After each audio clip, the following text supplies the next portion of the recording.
श्री स्वामी समर्थ. श्री स्वामी समर्थ. घटस्थापना म्हणजे नेमकं काय आहे? तर घटस्थापना म्हणजे बीज परीक्षण. आपल्या शेतामध्ये आपण जे काही पिकवतो त्यातून आपले जे पोट भरते त्याप्रती श्रद्धा आणि कृतज्ञता व्यक्त करण्याचा दिवस म्हणजे नवरात्र.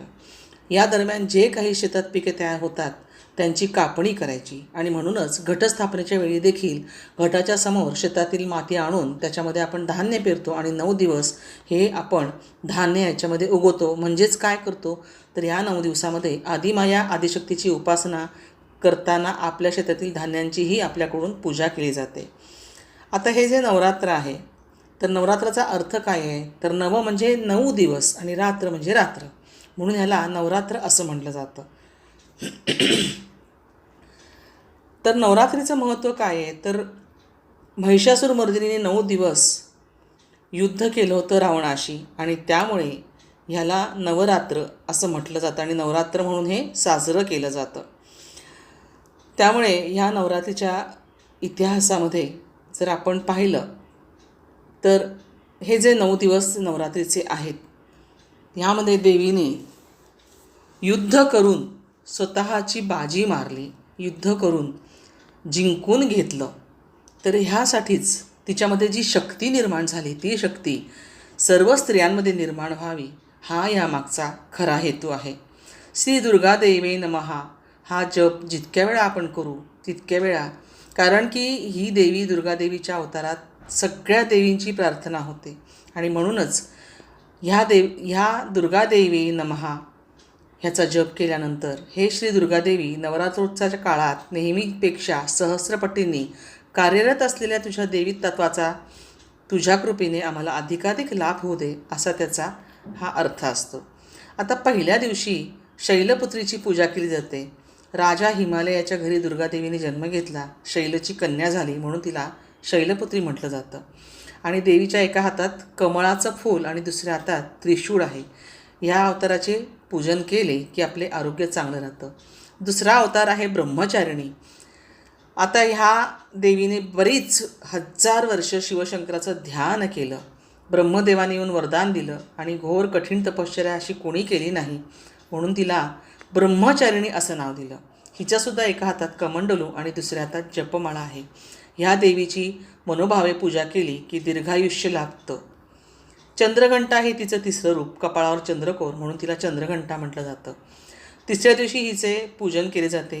देवीच्या उग्र अवताराचे हे पूजन असं म्हणलं जातं. चौथा अवतार आहे कुष्मांडी. या देवीची मनोभावे पूजा केल्यामुळे भक्तांना देवी प्रसन्न होते असं म्हटलं जातं. त्याचप्रमाणे हिचे पूजन केल्यास सगळे दोष नष्ट होतात. ब्रह्मांडाची निर्मिती हिच्यामुळेच झालेली आहे आणि म्हणून हिला कुष्मांडी म्हणलं आहे. पाचवा अवतार आहे स्कंदमाता. हे सगळ्या देवतांमध्ये या देवीचे रूप खूप वेगळे आहे. भगवान कार्तिकेच्या मांडीवर बसलेलं हिचं रूप असून देवी कमळ पुष्पावर पद्मासन करून बसली आहे. ह्या देवीचे पूजन केले, ह्या अवताराचे पूजन केले की भक्तांची सगळ्या पापांपासून मुक्ती होते असं म्हणलं जातं. सहावं रूप आहे कात्यायनी. कात्यायनी नावाचे एक ऋषीमुनी होते. त्यांनी कठीण तपश्चर्या केली आणि त्यामुळे तपश्चर्येमुळे देवी दुर्गाचा त्या ऋषीमुनींच्या घरी जन्म झाला आणि म्हणून तिला कात्यायनी असं नाव दिलं. हिच्या पूजेमुळे दुष्टांचा नाश करणारे असून या देवीचे वाहन सिंह आहे.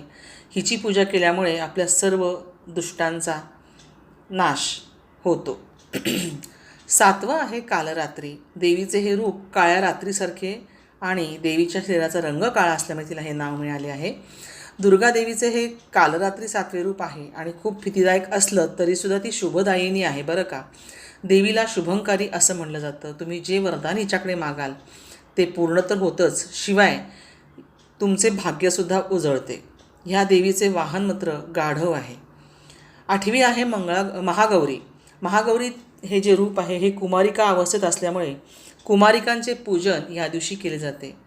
ही देवी पांढऱ्या बैलावर बसलेली असते. सर्व कपडे पांढरे परिधान केलेले असून हिचे मुखमंडल चंद्रासारखे शीतल असते आणि ह्या अवताराचे पूजन केल्यास रोगांपासून सगळ्यांना मुक्ती मिळते. 9वा अवतार आहे सिद्धिदात्री. ही कमळ पुष्पावर विराजमान झालेली असते आणि ह्या अवताराचे पूजन केल्यानंतर कोणीच दुःखी राहत नाही. सर्व मंगल मांगल्ये शिवे सर्वार्थ साधिके शरण्ये त्र्यंबके गौरी नारायणी नमस्ते या देवी सर्वभूतेषु शक्तिरूपेण संस्थिता नमस्तस्ये नमस्तस्ये नमस्तस्ये नमो नमः. अगदी प्राचीन काळापासून ही प्रार्थना म्हटली जाते आणि या प्रार्थनेमुळे आपल्याला आपल्या घरामध्ये सुख समाधान शांती परमानंद मिळतो, कलह नष्ट होतात आणि एकोपा निर्माण होतो. तर नवरात्रीचा उपवास आपण जो करतो तो का केला जातो? उप म्हणजे जवळ आणि वास म्हणजे राहणे, जवळ राहणे. तर जवळ राहणे म्हणजे नेमकं काय? तुम्ही सत्कर्माच्या जवळ राहा, स्वतःच्या जवळ राहा, त्याचप्रमाणे साधुसंतांच्या जवळ राहा, सुसंगतीच्या जवळ राहा, संस्कारांच्या जवळ राहा. थोडक्यात काय तर तुम्ही ह्या काळामध्ये अन्नवर्ज्य करणं ह्यापेक्षा सुद्धा तुम्ही ह्या सगळ्या गोष्टींचा त्याग करायचा, ज्या तुमच्यामध्ये कुसंस्कारित आहेत असं वाटतं, ज्यामुळे तुम्हाला असं वाटतं की ही गोष्ट चांगली नाही आहे, तर अशा गोष्टी दूर सारणं म्हणजे खरं उपवास. आणि चांगल्या गोष्टींच्या सहवासात राहणं म्हणजेच खरं उपवास. उपवास म्हणजे कोणाच्या तरी जवळ असणं, विश्वास ठेवणं, संकल्प घेणं, चुकीचे काम करणार नाही, ह्या सगळ्या गोष्टी आहेत. फक्त देवाच्या सानिध्यात राहीन, तिची आराधना करेन, छत्रछायेखाली तिच्या राहीन, तिचा मंत्राचा जप करेन, ह्या नियमांचे पालन फक्त 9 दिवस करायचं नाही तर संपूर्ण जीवनभर मी आचरणात आणेन. आणि म्हणून हा उपवास करायचा असतो. उपवासाचं खरं महत्त्व हे असतं की तुमच्यामध्ये चांगले संस्कार, चांगले विचार, चांगले आचार आणि तुमच्यामध्ये चांगल्या गुणांचा सदैव वास असणं, त्या गुणांची तुम्ही जोपासना करणं म्हणजे खरा उपवास असतो. आणि दुसरा उपवासाचा अर्थ तुम्हाला तुमच्या दृष्टीने सांगायचं झालं तर आपल्या शरीराला या काळामध्ये आपण हलकं फुलकं खाऊन, आपण ह्यासाठी हलकं फुलकं खायचं आणि वजन कमी ठेवायचं, ह्यासाठी की त्यामुळे आपल्या विचारांची जी एक काय म्हणतात त्याला, जो संतुलन असतो विचारांचं, ते संतुलन ह्या काळामध्ये राहतं. त्याचप्रमाणे आपण ह्या काळामध्ये जे काही यज्ञ वगैरे करतो त्याच्यामध्ये आपण जडीबुटी घालत असतो, त्यामुळे ह्या वासाने, ह्या धुराने पूर्ण प्रकृती शुद्ध होते आणि आजूबाजूमध्ये जे विषाणू जंतू वगैरे वातावरणात असतील ते नष्ट होऊन वातावरण शुद्ध होते आणि निरोगी असे आयुष्य आपल्याला लाभते. आणि म्हणून ह्या नवरात्रीचा 9 दिवस आपण उपवास करायचा असतो, तो ह्या दृष्टीने करायचा असतो. कोणत्याही नवीन कार्याची, शुभ कार्याची सुरुवात आपण या काळात करतो आणि म्हणूनच ह्या देवीचे सगळे 9 रंगसुद्धा जे आहेत, त्या 9 रंगांचंसुद्धा जे काही विशेष महत्त्व आहे ते मी मागच्या व्हिडिओमध्ये सांगितलेलं आहेच, ते तुम्हाला ऐकायला मिळेलच. तो व्हिडिओ देखील मी डिस्क्रिप्शन बॉक्समध्ये टाकेल.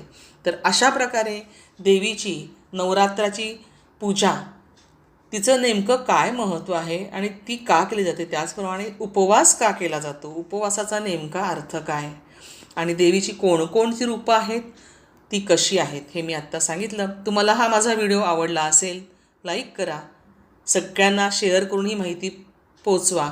नवीन असाल तर ह्याला सबस्क्राईब करून बेल आयकॉनवर क्लिक करा, म्हणजे पुढची माहिती तुम्हाला लगेचच मिळेल. श्री स्वामी समर्थ.